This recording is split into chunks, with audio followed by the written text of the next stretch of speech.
In the beginning, when the world was new and the animals were just beginning to work for man, there was a camel, and he lived in the middle of a howling desert because he did not want to work. He ate sticks and thorns and prickles, and when anybody spoke to him he said humph. Just humph, and no more. Presently the horse came to him on Monday morning, with a saddle on his back and said, "Camel, oh camel, come out and trot like the rest of us."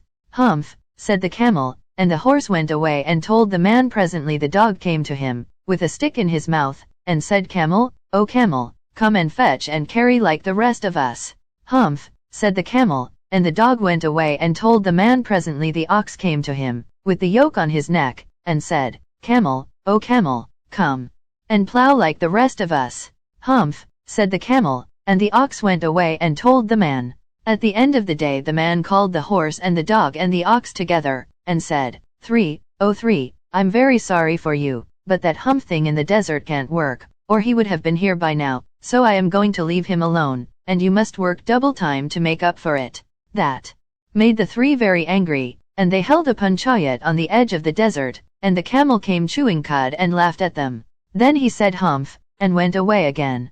Presently there came along the jinn who was in charge of all deserts, rolling in a cloud of dust. "Jinn of all deserts," said the horse, "is it right for anyone to be idle?" "Certainly not," said the jinn.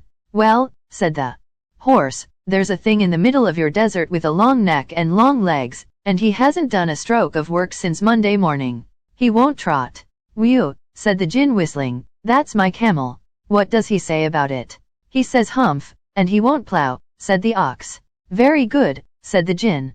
"I'll humph him if you will kindly wait a minute." The jinn rolled himself up in his dust cloak, and took a walk across the desert, and found the camel looking at his own reflection in a pool of water. "My friend," said the jinn, "what's this I hear of your doing no work?" The jinn sat down, with his chin in his hand, while the camel looked at his own reflection in the pool of water. "You've given the 3 extra work ever since Monday morning, all on account of your idleness," said the jinn.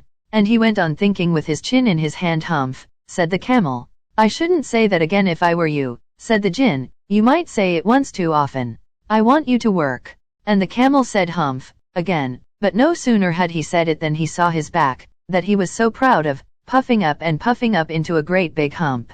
"Do you say that?" said the jinn. "That's your very own hump that you've brought upon your very own self by not working.